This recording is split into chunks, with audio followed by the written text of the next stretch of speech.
ప్రతిపక్షంలో ఉండగా ఏమా ప్రభుత్వం వాళ్ళు ఎవరైనా ఉన్నారు ఇక్కడ?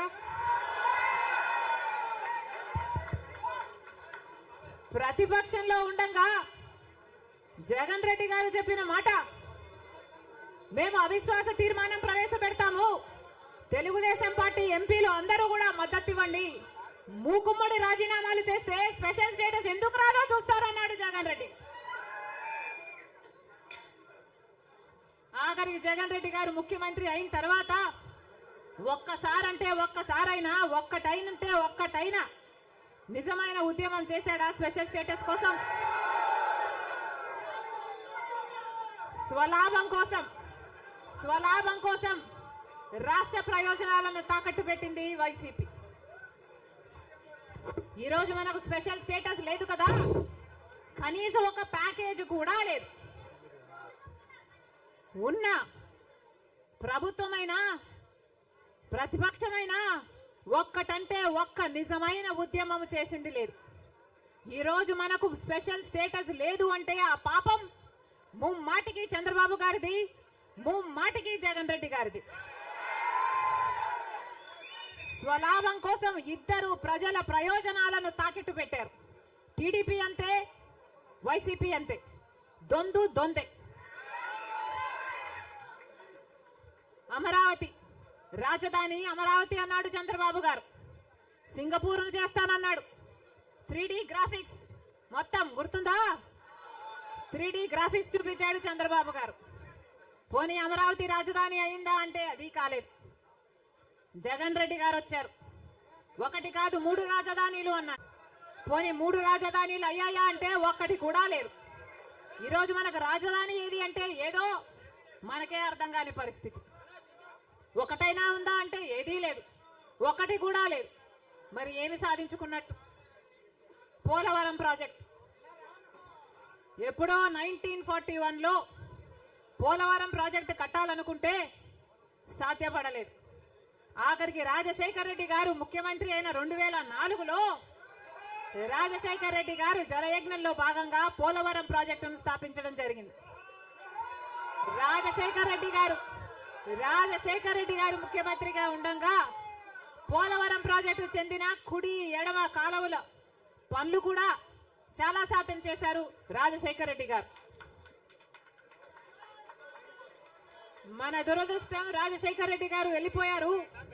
ఆయన చనిపోయాక మళ్ళా పోలవరం ఒక్క అడుగు కూడా ముందుకు పడలేదు. చంద్రబాబు గారు పోలవరాన్ని తాకట్టు పెట్టారు బీజేపీ దోస్తీ కోసము. ఇటు జగన్ రెడ్డి గారు బీజేపీతో దోస్తీ కోసం పోలవరాన్ని తాకట్టు పెట్టారు. అంతేకాదు బీజేపీ అధికారంలో 10 సంవత్సరానికి 2 కోట్ల ఉద్యోగాలు ఇస్తామంది బీజేపీ పార్టీ. 10 సంవత్సరాలలో ఎన్ని కోట్లు వచ్చుండాలి? 20 కోట్ల ఉద్యోగాలు వచ్చుండాలి మన దేశంలో. ఆంధ్ర రాష్ట్రానికి కనీసం 1 కోటి ఉద్యోగాలైనా ఇచ్చిందా బీజేపీ పార్టీ? పోనీ 10 లక్షల ఉద్యోగాలైనా ఇచ్చిందా బీజేపీ పార్టీ? కనీసం 1 లక్ష ఉద్యోగాలైనా వచ్చినాయా? లేదు. ఆంధ్ర రాష్ట్రంలో 1 లక్ష అంటే 1 లక్ష ఉద్యోగాలు కూడా ఇవ్వలేదు బీజేపీ పార్టీ. ఉన్నవి కూడా ఊడాయి. బీజేపీ పార్టీ ఆ రోజు చెప్పిన మాట, రైతులకి ఆదాయము డబుల్ చేస్తామన్నారు.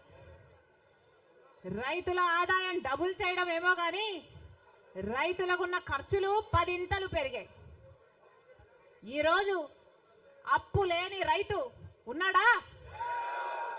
అప్పు లేని రైతు ఎవరైనా ఉన్నారా అని ఎవరిని అడిగినా లేదమ్మా అప్పుల పాలైపోయాం. రైతు అన్నవాడు ఆత్మహత్యలు చేసుకున్నా కానీ ఎవ్వడు పట్టించుకునేవాడు లేడు. ఎక్కడ పుట్టింది, ఎట్లలో పుట్టి ఇక్కడికి వచ్చి ఎందుకు పోటీ చేసిందని అడిగితే ఏం అర్థం చెబుతారు? వెళ్ళి బళ్ళారిలో పోటీ చేసింది, బళ్ళారికి నీకు సంబంధం ఏంటని అడుగుతారా? యూపీలో పోటీ చేసింది, యూపీకి అమ్మాయికి ఏంటి సంబంధం? రాజీవ్ గాంధీ వెళ్ళి కేరళలో ఎందుకు పోటీ చేశాడు? ఇవన్నీ పనికిరాని మాటలు. మోడీ గారు గుజరాత్ నుంచి వెళ్ళి యూపీలో ఎట్ట పోటీ చేశాడు కాశీలో? ఇవన్నీ ఉన్నాయి. చంద్రబాబు లాంటి పనికిరాని వెధవ మాట్లాడే మాటలు మీరు పట్టించుకుని అడిగితే ఎందుకు టైం వేస్ట్? కాకపోతే ఇవన్నీ ప్రతి రాజకీయ పార్టీలోనూ సర్వసాధారణంగా జరిగేటువంటి మార్పులు చేర్పులు. అదేవిధంగా వైఎస్ఆర్ కాంగ్రెస్ పార్టీలో కూడా జరుగుతున్నాయి. దీన్ని పెద్దగా భూతద్దంలో పెట్టి చూపించాలనుకుంటున్నారు. ఇప్పుడు రేపు పవన్ కళ్యాణ్ చంద్రబాబు కలిసి పోటీ చేస్తారు. 7 సీట్లు ఆయన సీట్లు వీళ్ళు తీసుకుంటారు. రేపు ఇంకొక 10 రోజులు అయితే రోడ్డు మీద పడి కొట్టుకుంటారు. అది చూడండి సినిమా. సార్ 21వ తారీఖు షర్మిల కాంగ్రెస్ పార్టీ అధ్యక్షురాలుగా బాధ్యత తీసుకున్నారు. ఇప్పటికే చాలా మంది వైసీపీలో అసమ్మతి నేతలతో కూడా ఆవిడ మాట్లాడుతున్నట్టుగా కూడా ఇప్పుడు కాంగ్రెస్ పార్టీకి 1% ఓటింగ్ ఉన్న పార్టీ. జగన్మోహన్ రెడ్డి గారు కాంగ్రెస్ పార్టీ అధికారంలో ఉండగా, కిరణ్ కుమార్ రెడ్డి గారు ముఖ్యమంత్రిగా ఉండగా, ఈ రాష్ట్రంలో బలంగా కాంగ్రెస్ పార్టీ ఉండగా, కాంగ్రెస్ పార్టీలోంచి వచ్చి జగన్మోహన్ రెడ్డి గారు కాంగ్రెస్ పార్టీ మీద పోటీ చేసి పులివెందల, కడప పార్లమెంట్ అసెంబ్లీ గెలిచారు. ఆ తర్వాత జరిగినటువంటి బై ఎలక్షన్లో పార్లమెంటు కడపలో 20 అసెంబ్లీ సీట్లు పోటీ చేసి కాంగ్రెస్ పార్టీ మీద గెలిచాడు. కాంగ్రెస్ పార్టీ ముఖ్యమంత్రి ఉండగా, కాంగ్రెస్ పార్టీ బలంగా ఉండగా, ఇప్పుడు 1% ఉన్న కాంగ్రెస్ పార్టీ గురించి మీటింగ్ ఏంటి? ఆ జగన్మోహన్ రెడ్డి గారు గెలిచింది ఎవరి మీద? కడపలో ఎవరి మీద గెలిచాడు? కాంగ్రెస్ పార్టీ మీద గెలిస్తే తెలుగుదేశానికి డిపాజిట్ పోయింది. అప్పుడు ఏమైంది కాంగ్రెస్ ఓటు? పులివెందుల్లో విజయమ్మ గారు గెలిచింది ఎవరి మీద? కాంగ్రెస్ మీద గెలిచారు. ఎవరి మీద గెలిచింది ఆవిడ? వివేకానంద రెడ్డి గారి మీద గెలిచింది. వైఎస్ వివేకానంద రెడ్డి గారి మీద. తెలుగుదేశానికి డిపాజిట్ పోయింది. కాంగ్రెస్ ఓటు వచ్చిందా మాకు? లేకపోతే నెల్లూరు పార్లమెంటు కాంగ్రెస్ పార్టీ అధికారంలో ఉండగా కాంగ్రెస్ మీద గెలిస్తే తెలుగుదేశం డిపాజిట్ పోయింది. కొవ్వూరు, ఇక్కడ రామచంద్రపురం, అదేవిధంగా ఈ పక్కన ఉన్నటువంటి నరసాపురం, ఇవన్నీ డిపాజిట్ తెలుగుదేశానికి పోయినాయి. కాంగ్రెస్ మీద పోటీ చేస్తారు. ఈ రాష్ట్రంలో మొన్న 2014-19 ఎన్నికల్లో జనసేన గెలిచింది. నరసాపురం అక్కడ రాజోళ్ళు. 3వ ప్లేస్ ఎవడు? టీడీపీ. నరసాపురంలో 2వ ప్లేస్లోకి జనసేన వస్తే టీడీపీ 3వ ప్లేస్. భీమవరం, గాజువాకలో పవన్ కళ్యాణ్ 2వ ప్లేస్కి వస్తే 3వ ప్లేస్ డిపాజిట్. ఈ రాష్ట్రంలో ఏ పార్టీ పుట్టినా, అది కాంగ్రెస్ కావచ్చు, బీజేపీ కావచ్చు, జనసేన కావచ్చు, ఏ పార్టీ అయినా బలంగా ఫైట్ ఇస్తే 3వ ప్లేస్లోకి వెళ్ళే ముష్టిగాడు చంద్రబాబు.